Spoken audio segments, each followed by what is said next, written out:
이전 1절 7절 합독하시겠습니다.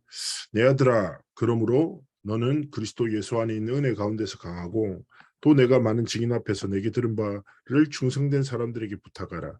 그들이 또 다른 사람들을 가르칠 수 있으리라. 너는 그리스도 예수의 좋은 병사로 나와 함께 고난을 받으라. 병사로 복무하는 자는 자기 생활에 얽매이는 자가 하나도 없나니 이는 병사로 모집한 자를 기쁘게 하려 합니다. 경기하는 자가 법대로 경기하지 아니하면 승리자의 관을 얻지 못할 것이며 수고하는 농부가 곡식을 먼저 맞는 것이 마땅하니라. 아멘. 요즘에 그 현장에서 이런저런 얘기 많이 들으시죠. 그리고 유럽 교회가 술집이 되었다, 이렇게 말 많이 하잖아요. 실제 그런 일이 우리나라에서도 일어났어요. 성수동 쪽에 오래된 교회가 클럽으로 바뀌었고, 엄청 그 동네에서 핫플레이스라고 합니다. 사실은 참 많은 전 세계 교회 어마어마한 부흥의 역사를 경험했지만 세태와 함께 교회 자체가 힘을 잃고 상실하죠. 그래서 유럽 교회나 미국 교회도 그렇고 한국 교회도 지금 심각한 고민들을 하고 있습니다. 어떻게 보면 지금 이런 시대 흐름을 왜 이런 일이 일어날까요? 왜 그렇게 교회가 일어나고 회복됐던 나라가 왜 복음의 빛을 상실하고 후대들을 다 잃어버리고 했을까요? 우리는 하나님 앞에서 여러 가지 질문을 해야 되겠지만, 우리가 선교라고 할 때 수직적 선교가 있고 수평적 선교가 있다고 합니다. 수평적 선교는 뭐냐? 우리가 흔히 알고 있는 일반적인 선교의 개념이에요. 선교가 무엇입니까? 237 나라 5천 영계의 복음 전하는 거예요. 수평, 이렇게 하나님의 복음을 진리를 전하고 수호하는 거죠. 근데 이 전 세계의 교회들이 여기에는 굉장히 잘했어. 하나님 앞에 기억이 쓰받는데 이것보다 훨씬 더 중요한 게 뭐냐면 수직적 성령. 무슨 말입니까? 하나님의 언약이 다음 세대, 후대들에게 전달되는. 여기에 실패했다는. 후대가 없는 교회는 미래가 없어요. 그렇지 않습니까? 그래서 렘넌트 운동은 저는 교회 교육이 아닙니다. 생을 걸고 감당해야 될 영적 싸움이에요. 빼앗기면 끝이에요. 그래서 하나님이 원하시는 진짜 후대들을 우리가 하나님 앞에서 심부름하고 섬기고 키워내고, 우리 후대들에게 세상에 좋은 것, 재밌는 것 얼마나 많습니까? 그거 말고 하나님이 진짜 주신 것을, 하나님이 원하시는 것을 전달하는 영적 싸움이에요. 하나님 앞에 진짜 쓰임받는 삶과 길을 걸어가지고 원하시는 것이죠. 이 하나님의 소원, 즉 전도와 선교와 렘넌트 운동, 이 하나님의 뜻을 깨닫지 못한다. 그럼 우리는 결국 방황할 수밖에 없어요. 성경이 이것에 반복된 역사 아닙니까? 하나님이 주신 복음을 착각하고 선민의식에 빠져서 자신들을 위한 복음 가지지 못한 모든 이방인들은 짐승과도 같다는 이런 완전히 착각 속에 빠졌죠. 그래서 하나님이 그렇게 은혜를 주신 민족임에도 불구하고 끝없는 노예되고 포로되고 속국되고 유랑민으로 후대들이 흩어져서 계속 방황하고 나그네처럼 살고, 심지어 히틀러 같은 악한 독재자한테 어마어마하게 학살당하고, 그렇게 똑똑한 민족이 1940년 돼서 결국에는 국권을 회복하고 나라를 이제 세워나갔던 거예요. 자, 그런데 이 모든 것 속에는 두 가지 맥이 있어요. 복음을 전하는 하나님의 뜻을 깨닫지 못했기 때문에 하나님은 복음을 전하기 위해서 하나님은 그런 흩어지게 하시고 포로되게 하셔서 하나님의 뜻과 하나님의 계획을 계속 성취시켜 나가시거든 거죠. 그래서 어떤 상황과 시대 상황 속에서도 하나님의 성취 역사 속에 쓰임받는 사람이 있습니다. 지금도 마찬가지입니다.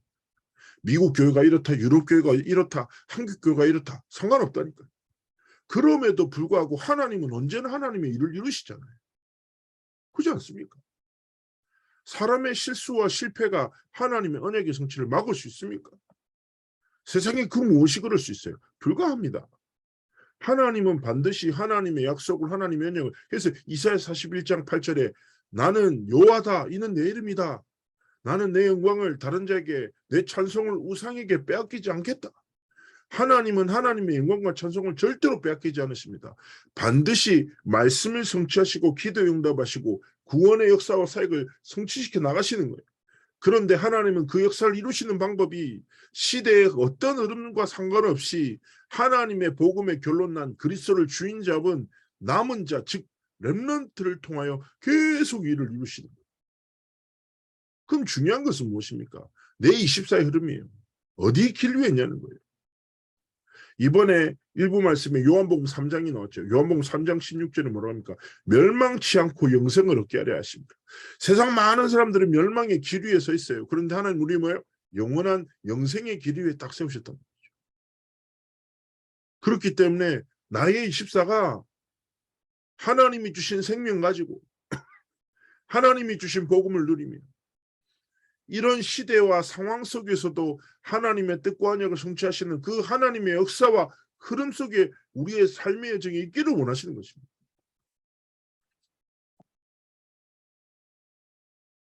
이런저런 교회 문제, 어떤 사람의 실수, 가슴 아프죠. 그러면 안 되겠죠. 그럼에도 불구하고 하나님이 일하신다니까. 하나님의 영역을 막을 수 없어요.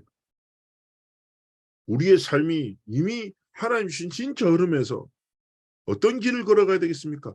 회복의 길을. 진짜 복음을 회복하고 말씀을 회복하고 정말 전도 운동을 회복하고 렘넌트 운동을 회복하는, 즉 하나님의 구별된 영적 흐름이 성삼위 하나님의 보좌의 축복이 모든 곳에 흐르도록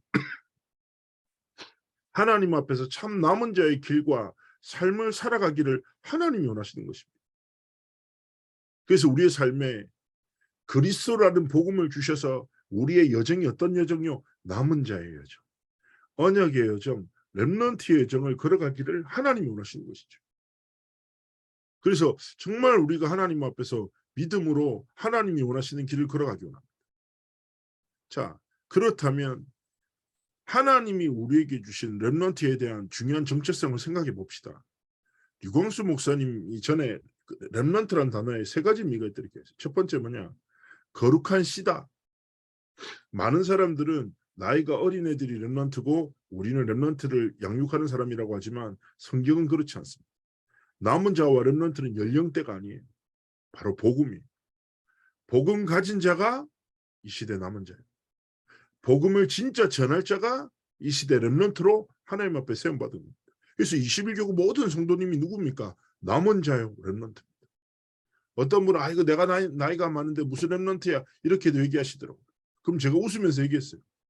그러면은 이사야서 말씀을 근거로 해서 우리 권사님은 밤나무 나무 상수리 나무십니다. 배임 당한다. 그런 생각하지 마시고. 우리가 언약을 전달하는 중요한 가치로 인해 렘넌트 후대를 키우는 의미에서 이 말을 했지. 성경적인 본질적인 의미 뭐라고요? 생명 가진 이 시대 사람들. 그리고 두 번째 의미가 뭡니까? 어떤 상황과 환경 속에서도 살아남는 자. 세 번째 무엇입니까? 어떤 환경과 상황도 살리는 자.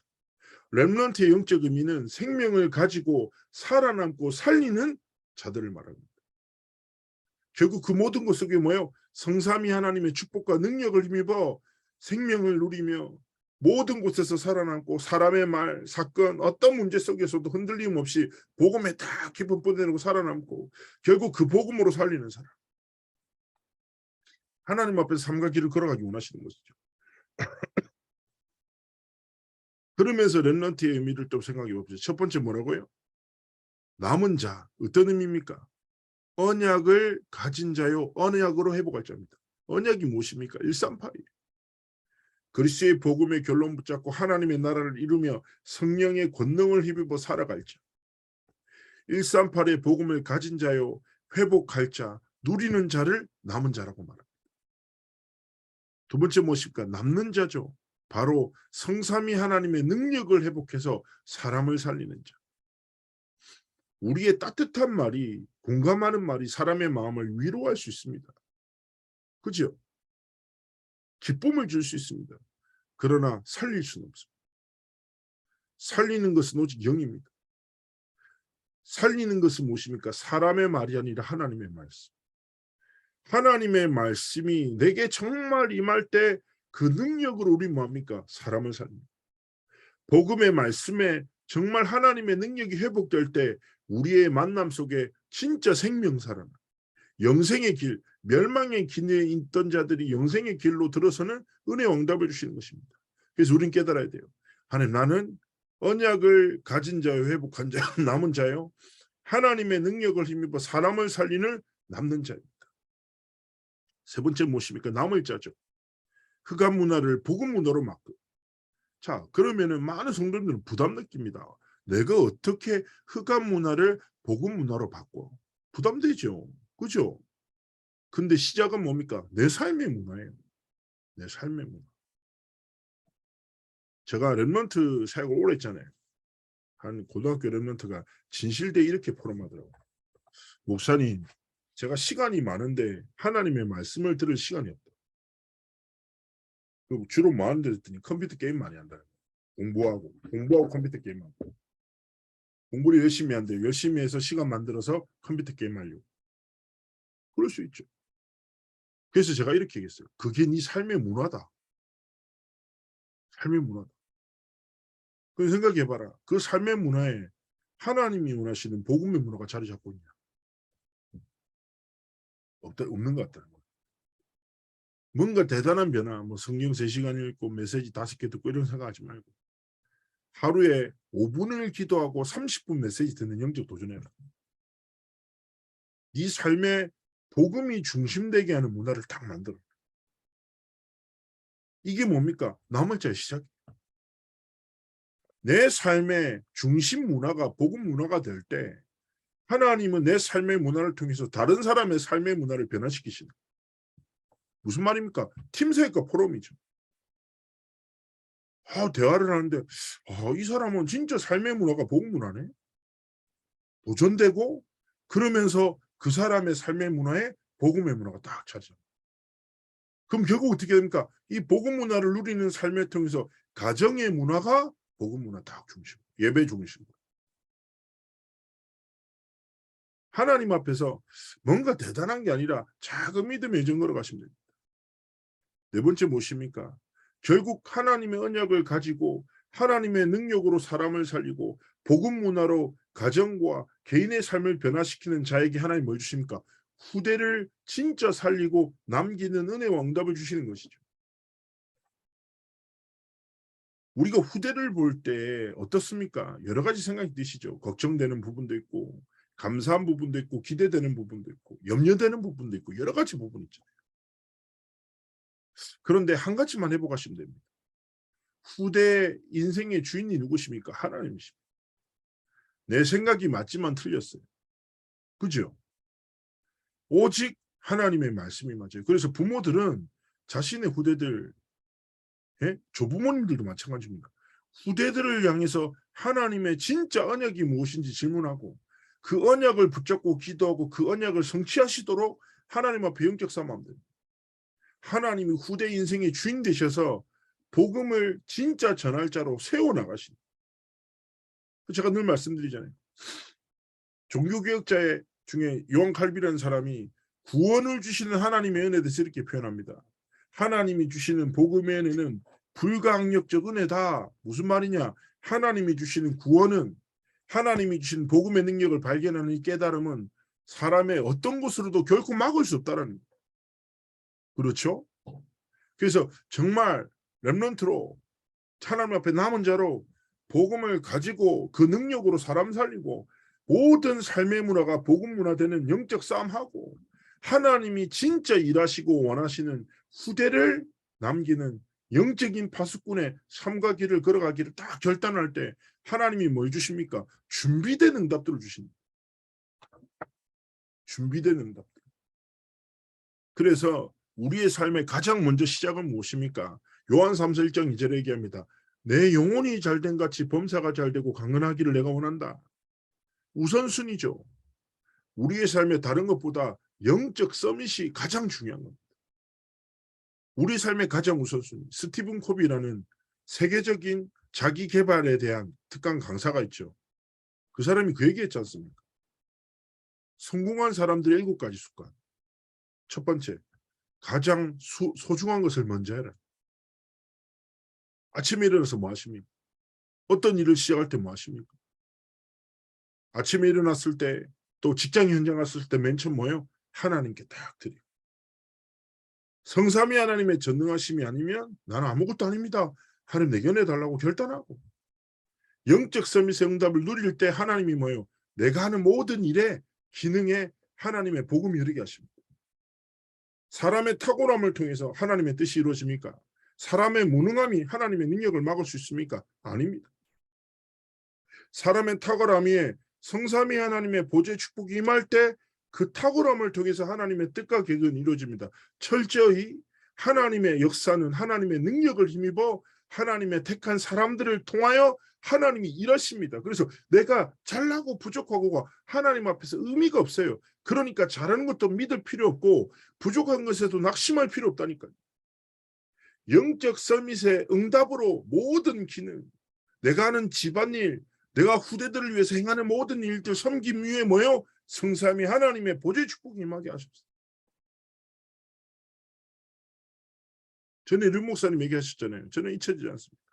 시집 갔는데 복음을 너무 싫어하는 시아버지, 남편.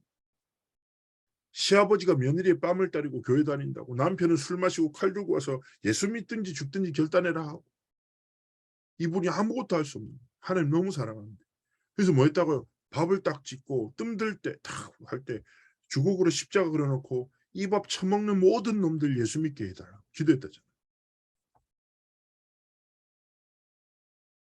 이 밥 먹는 모든 사람들 어떻게 됐습니까? 그 기대대로 하나님 응답하시고 밥하는 것 같지만 아니에요. 복음을 누리고 전하는 영적 싸움. 가정의 재앙을 막는 영적 싸움이에요. 그래서 우리가 행하는 모든 일, 기능 이 속에 뭐예요? 하나님의 축복이 많아요. 그때 하나님이 뭐예요? 문화 서밋이란 말은 뭡니까? 제가 아까 얘기했잖아요. 가정의 문화를 이끌 수 있는 영적인 주도권을 하나님 주시는 거예요. 개인의 삶의 문화를 도울 수 있고 치유할 수 있는 주도권을 하나님 주시는 겁니다. 그래서 우리는 그것까지 뭐예요? 영적 서밋으로 기능과 문화를 통해서 뭐예요? 가정의 분위기를 문화를 바꾸고 후대들의 개인 또 우리 가정 남편 또 우리 가문의 영적인 주도권을 다 움직일 수 있는 영적인 힘을 주십니다. 누구에게요? 진짜 렘넌트, 남은 자, 남는 자, 남을 자, 남길 자의 정체성을 가진 우리 성도님들의 삶에 하나님 권해 주시는 겁니다. 반드시 하나님이 은혜를 주실 거니까 우리는 미리 조금만 갖추면 돼요. 뭡니까? 첫 번째요. 서밋 타임. 아까 얘기했잖아요. 성삼위 하나님의 전능하심이 내게 임하는 시간. 우리가 세상 속에서 사람들과 함께 늘 살아가잖아요. 하나님의 것에 내 시선이 머물고 집중하는 그 시간. 진짜 가지기 원하시는 거예요.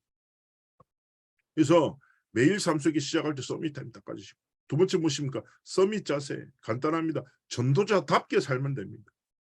우리가 생각할 때 교사가 교사다워야지. 그렇지 않습니까? 그러면 괜찮거든. 교회 왜 문제가 옵니까? 목사가 목사답지 않으니까. 그렇지 않습니까? 저 살아가다 보면 중직자님들께서 목회자들한테 위대함이나 탁월함을 바라지 않더라고요. 그렇지 않습니까? 목사가 목사다우면 돼요. 그렇지 않습니까? 교사는 교사답고 의사는 의사답고 하나님이 주신 본연의 전체성답게 살아가면 많은 문제가 없다니까. 그렇게 우리는 중요한 건 뭡니까? 우리의 삶에 여러 가지 포지션이 있지만 하나님이 주신 정체성 딱 있잖아요. 권사는 권사답게 하나님 앞에 자세를 딱 갖추고 그리스도인은 그리스도인답게 세상 속에서 사람들을 대하고 전도자는 전도자답게 어려운 사람들 빈 곳을 행하고 이번에 우리 전도 캠프 응답이 뭡니까? 현장에 대상이 있다. 교회 안에 외로운 자, 위기 만난 자, 낙심된 자가 있고 아니면 세상에도 있다니 진짜 기도하면서 하나님의 말씀, 구원의 길 말씀을 전하라는 이 시간표를.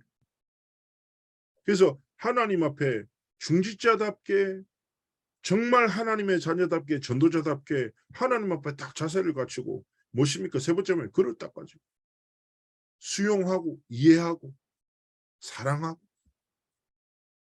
우린 성질대로 살면 안 돼요. 그러면 안 됩니다.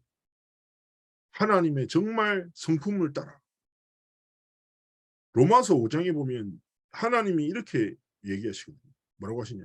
우리가 하나님과 원수되고 경건치 못하고 죄인 되었던 우리를 하나님이 사랑하신다는 확증으로 그리스도를 십자가에서 죽으심을 통해서 화목제물 되셔서 우리를 향한 하나님의 사랑을 확정하셨다 얘기합니다. 그렇지 않습니까?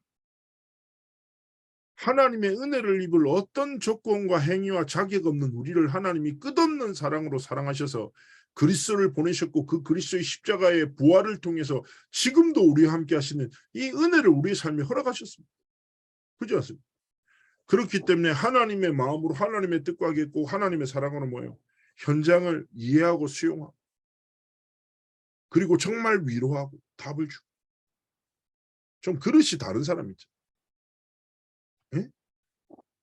저는 옛날에 어떤 사역하신 어떤 목사님이 그런 얘기 하셨는데 하나님의 은혜가 폭우처럼 막 쏟아져 막 하늘에 가득 부어져 은혜가. 근데 내 그릇이 콜라 뚜껑만 해봐. 그밖에 안 담기는. 그릇을 넓게 얘기해. 그러면 그릇을 넓게 여는 거는 그릇을 넓게 하는 게 아니라 내 그릇을 깨뜨리면 된다. 중요한 의미도 있다. 많은 묵상이 되더라. 그렇지. 그릇을 넓히는 거. 내가 해봤지 결국 내 그릇이라. 그릇을 단전 깨뜨려버려요. 하나님의 진짜 성삼위 하나님이 전능하심을 체험하도록. 그래서 우리의 삶이 딱 그런 그릇으로 딱 준비되고 하나님 앞에 삶의 길을 걸어가기 원하십니다. 자, 결론입니다. 제가 한 번씩 우리 교구 성도님들에게 말씀드리지만 제가 가장 존경하는 렘넌트 사역자는 출애굽기 1장에 기록됐던 두 여자입니다. 뭐 잘 아시다시피 요셉이 죽고 난 다음에 시간이 많이 지났어요. 그러면 원래 애굽을 장악했던 왕조가 다른 왕조에서 밀려났었을 때 새로운 왕조가 그때 바로 요셉의 딱 통치 속에 있었죠. 그리고 그 왕조도 사라지고 새로운 왕조가 나타납니다. 근데 히브리 민족이 엄청 출산율이 높아. 강대, 감당치 못할 정도로 사람들이 불어나. 그러니까 얘들이 다른 마음을 먹으면 우리가 위협될 수 있겠다 싶어서 인구 말살 정책, 후대 말살 정책을 펼칩니다. 아시죠? 이 방법 뭐예요? 남자애들 다 날강에 빠뜨려 죽이라는 거예요. 이 명령을 출애굽기 1장에 시브리 산파 두 사람한테 명령합니다. 시브라와 부활한 여자한테 명령합니다. 근데 이 두 여자가 왕의 명령을 받았죠. 절대권이죠. 왕의 명령을 그가 뭐 죽어요 그냥. 그런데요. 성경에 아주 짧은 글로 이렇게 기록합니다. 여호와를 경외함으로 하나님을 진짜 사랑하고 두려워함으로 이 산파 둘이서 히브리 남자아이들의 생명을 지킵니다. 그 중에 하나이가 누구라고요? 모세라고요. 그게 출애굽 여정의 대장정의 시작의 장면. 그 뒤에 십부라와 부하라는 두 사람의 사역의 발자취가 따로 기록되어 있지 않습니다. 어떻게 된지 몰라요. 그리고 과연 십부라와 부하가 그때 내가 지킨 아이들 중에 과연 모세 같은 지도자가 있었을까? 몰랐겠지요. 근데 성경에 기록되어 있습니다. 저는 이걸 하면서 우리가 현장에서 복음을 전하고 다음 세대들에게 알아듣건 못 알아듣건 복음의 말씀을 심는 것. 다음 세대와 미래를 지키기 위해서 이 영적 싸움을 감당하는 게 바로 렘넌트 운동인데 십부라의 부하처럼 어떤 일이 일어날지 몰라요. 그러나 하나님을 사랑하고 두려워함으로 시대의 흐름이 아니라 진짜 언약의 흐름 따라 다음 세대를 지키는 영적 싸움. 시대와 미래를 변화시키는 중요한 하나님의 역사의 시작점이 된다는 거예요. 우리도 그렇게 살아야 되지 않겠습니까?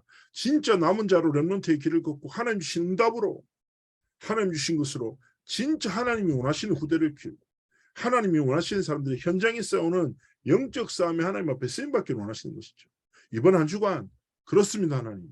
내 남은 생 하나님이 원하시는 렘넌트 운동에 나의 24를 드려 하나님의 나라를 이루는 증인의 길을 걸어가겠습니다. 성삼위 하나님의 능력으로 역사하옵소서. 승리하시는 삶의 적이 되시기를 주였으므로 축복합니다. 제가 한번 기도하겠습니다. 살아서 역사하신 하나님 감사를 드리며 성삼위 하나님의 충만한 은혜를 더하셔서 우리 21개국 모든 성도님들이 참 렘넌트 운동의 길을 24를 통하여 하나님의 뜻과 계획을 이루는 길을 걸어가시도록 함께 하시고 축복하여 주옵소서. 감사드리며 살아계신 주 예수 그리스도의 이름으로 기도합나이다. 아멘. 아멘.